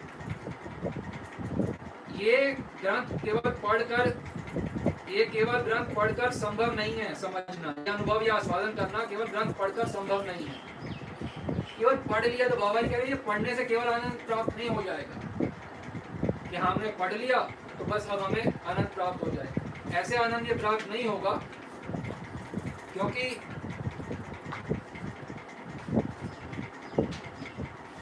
इसको आप स्कंद पुराण के कुछ श्लोकों से समझ सकते हैं कि आनंद कैसे प्राप्त, विद्या कैसे प्राप्त होती है, विद्या कैसे हृदय में स्थित होती है। जो हम साधन करते हैं, जब हमारा हृदय में साधन उस कोटि का नहीं होगा तो ये ग्रंथ हमें समझ नहीं आएंगे।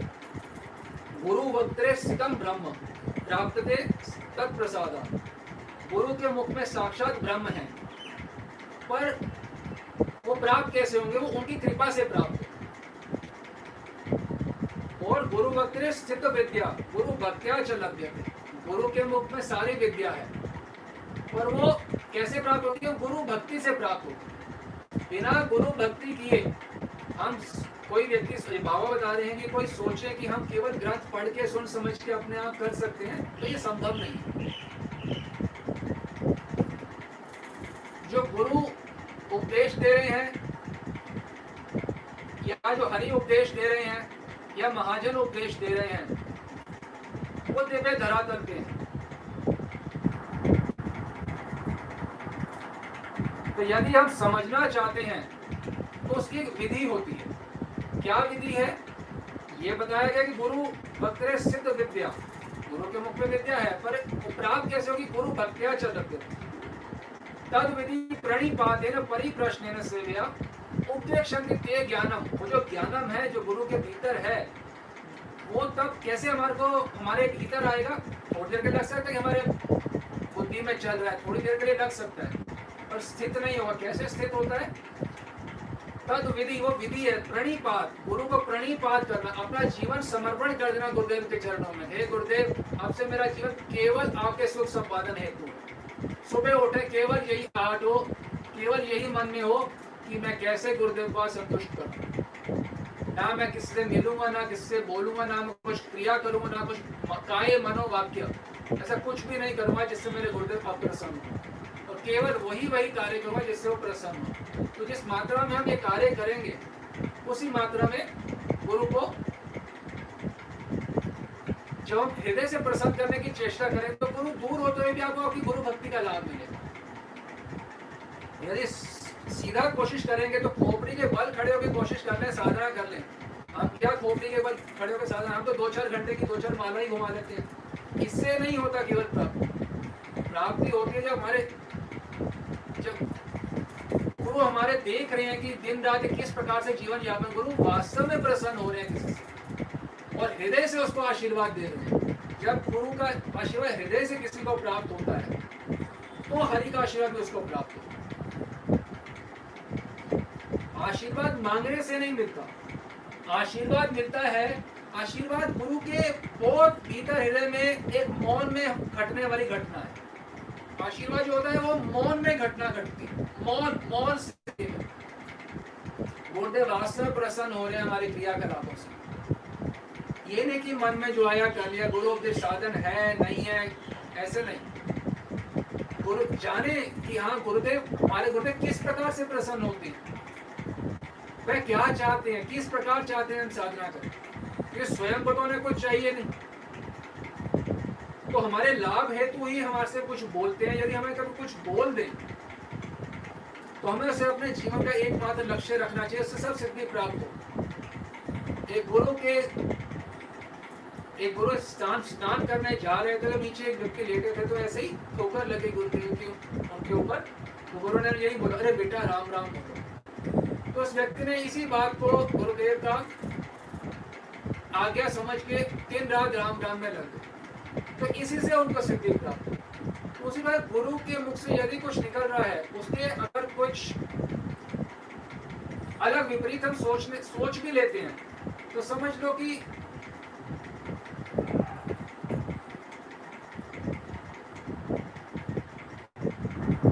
Future life is over. गुरु की कितनी गरिमा में स्थिति होती है ये हम समझ भी नहीं सकते। नास्ति तत्वम गुरुम परम, गुरु तत्व से परे तत्व, ऊंचा तत्व और कोई नहीं है। ये हरि व भक्त का एकत्रित स्वरूप है। जिस मात्रा में गुरु प्रसन्न होते हैं उसी मात्रा में ही शास्त्र हमारे सामने खुलते हैं। शास्त्रों का हमें भेद मालूम चलता है, आरती का भेद हमें मालूम चलता है, किस प्रकार से लीला चिंतन कुछ भी करना है, ये सब भेद हमें मालूम हृदय में प्रकाशित होते हैं। ये केवल पढ़ने से या स्वयं की भगवान ने इतनी शक्ति किसी को भी नहीं दी कि अपने साधक चेष्टा द्वारा वो भगवान का सानिध्य प्राप्त कर सके। इतनी शक्ति किसी को भी नहीं। गुरु कृपा ही एव केवल ना गुरु अधिकम। ये बात जिस मात्रा में हमारे हृदय में स्थित रहेगी उसी मात्रा में हमारी उन्नति निश्चित है। और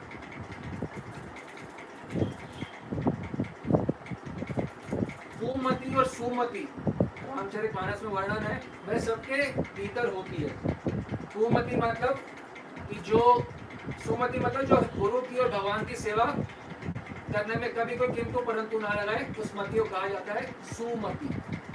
और जो हरि का आदेश, शास्त्र का आदेश पालन करने में हिचकिचाए नहीं, कुछ भी उल्लंघन करने में हिचकिचाए नहीं, गुरु का या हरि का आदेश पालन करने में हिचकिचाए नहीं, उल्लंघन करने में, ऐसे व्यक्ति की मति को कुमति कहा जाता है।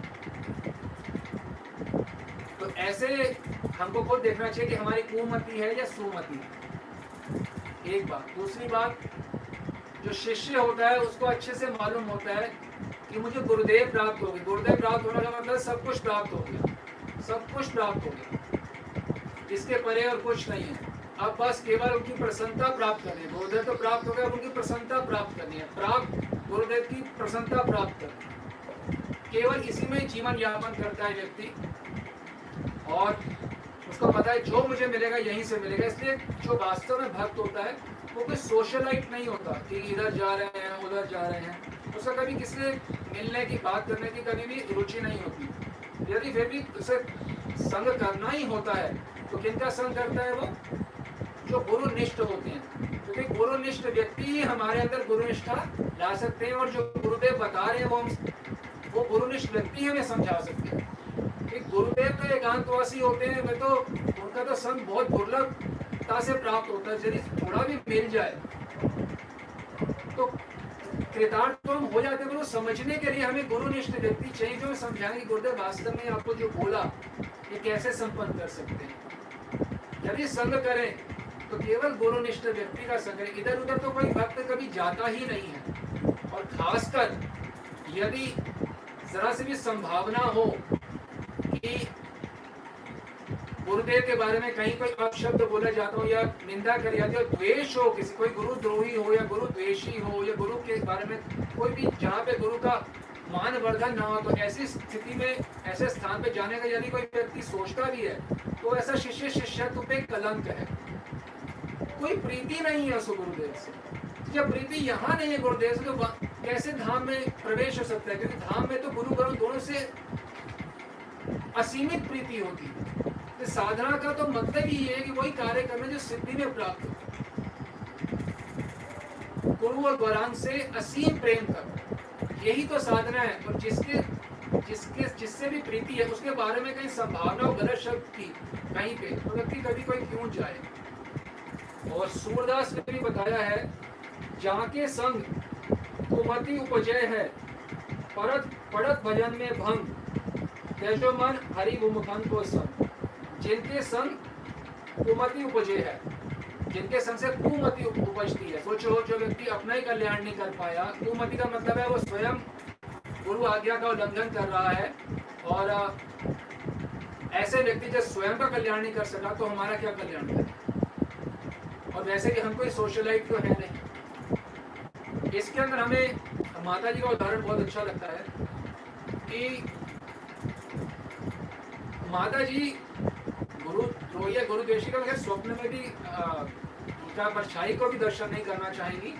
वो गुरुनिष्ठ व्यक्तियों से भी का संग नहीं करती कि चलो इनसे गुरुनिष्ठ व्यक्तियों से ही बात कर लूँ, इनमें बात करने में क्या नहीं, वो गुरुनिष्ठ व्यक्तियों से भी केवल गुरु सेवा के लिए वार्ता करती है। तो ये हमारा भी स्टैंडर्ड चाहिए, गुरुनिष्ठ व्यक्ति से भी संग कर रहे हैं तो केवल गुरु सेवा के लिए, बाकी अन्यथा का संग तो सर्वथा त्याज्य है। और खासकर जो गुरु विमुख है, हरि विमुख है, त्याजो मन हरि विमुखान गुरु विमुखान को संग, वो तो बिल्कुल मन से बिल्कुल त्याग देना चाहिए। क्योंकि पढ़त भजन में था, जब हम हरि को गुरु को हरि के स्वरूप में नहीं देखेंगे, एक सामान्य मनुष्य देंगे तो भजन तो विनाश हो जाएगा। भजन में भंग क्या छोड़िए, भजन विनाश हो जाएगा। तो इसलिए सबका संग कभी भी नहीं करना चाहिए। और जो करम दिल्ली में भक्त हैं, यहाँ पे कितने भक्त हैं जिनका अंतिम जन्म है, तो बहुत भाग्य की बात है कि यदि यहाँ पे जो भक्त हैं देश विदेश से जो भी जुड़ रहे हैं, वो अच्छे से संपर्क करके उनके अनुगत्य में यदि भजन करेंगे, जो कि वास्तव में हमारा ही अनुगत्य है, तो इससे भक्ति का एक वर्धन होगा। तो ये जो बात है ये हम अभी बोल सकते हैं, क्योंकि ये जो सुंदर बात है केवल 2014 के बाद ही प्रारंभ हुई। राधा रानी की विशेष कृपा हुई कि कुछ लोगों को ने हटाया, उसके बाद से सब कुछ इतना सुंदर हो गया। तो अब का जो माहौल है ये बिल्कुल वैसा क्रम है जो हम हमेशा से चाहते थे। सब लोग भगवत भक्ति और गुरु भक्ति दोनों में निष्णात, लगभग सभी भक्त 64 माला रोज करते हैं और गुरु भक्ति में प्राण अर्पित। तो ये बहुत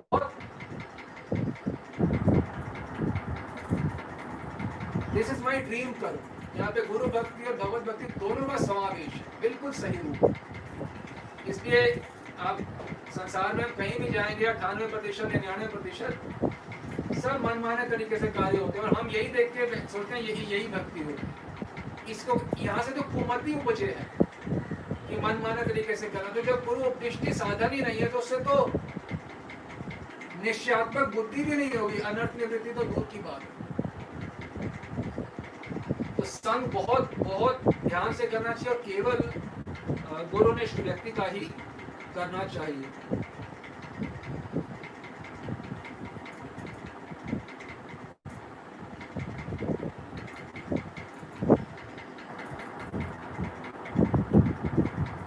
अब कई भक्त लोग बोलते हैं कि जी हमें इतना सब प्रवचन ये सब होता है, हमें याद नहीं रहता। ये बात बिल्कुल गलत है। याद कैसे नहीं रहता? याद तो सब रहता है।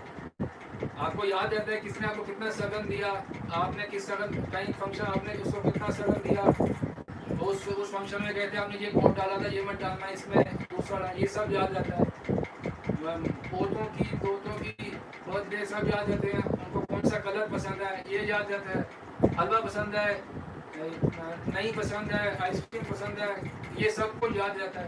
तो जिस चीज़ को महत्व देते हैं वो सब याद रहता है। जो यदि व्यक्ति बोलता है मुझे याद नहीं रहता, तो सीधी सी बात है हम उस बात को महत्व नहीं देते। तो हम महत्व देंगे आध्यात्मिक विषयों को तो वो कभी भूलेंगे ही नहीं। याद नहीं रहना तो बड़े दूर की बात है। तो हमारी महत्व बुद्धि संसार में तो हम संसारी किसी बात को भूलते नहीं है। 20 साल पहले उसने मुझे ये कहा था, ये saari बातें याद, और वो बातें याद नहीं है जिससे हमारा लाभ होता है, क्योंकि हमारा महत्व बुद्धि जो है वो संसार में है अज्ञानता के कारण।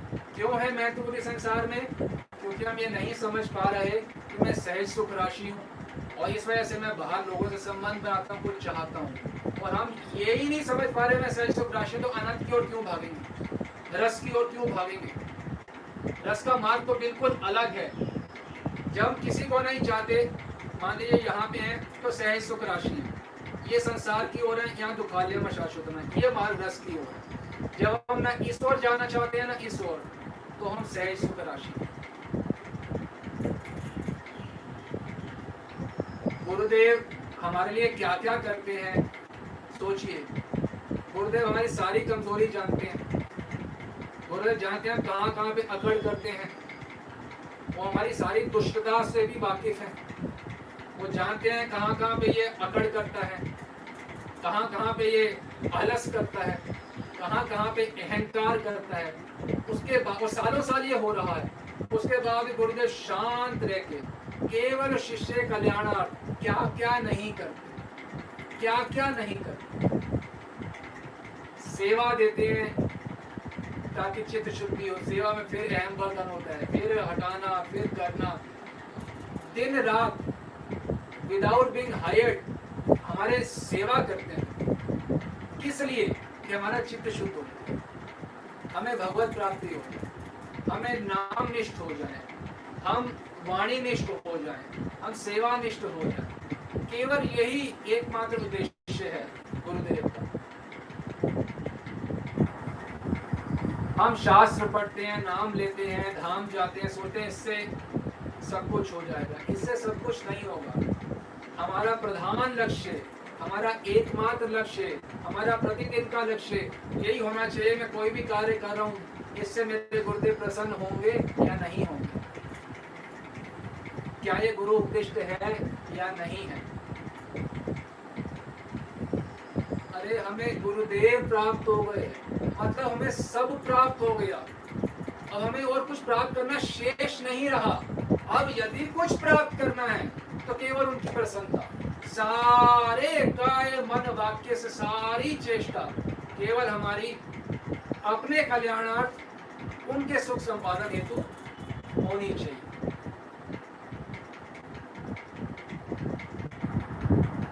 राधा रानी आप सबको अपने कुंज में सम्मिलित करें। इसी प्रार्थना के साथ आज के सत्र को हम यही विराम देते हैं।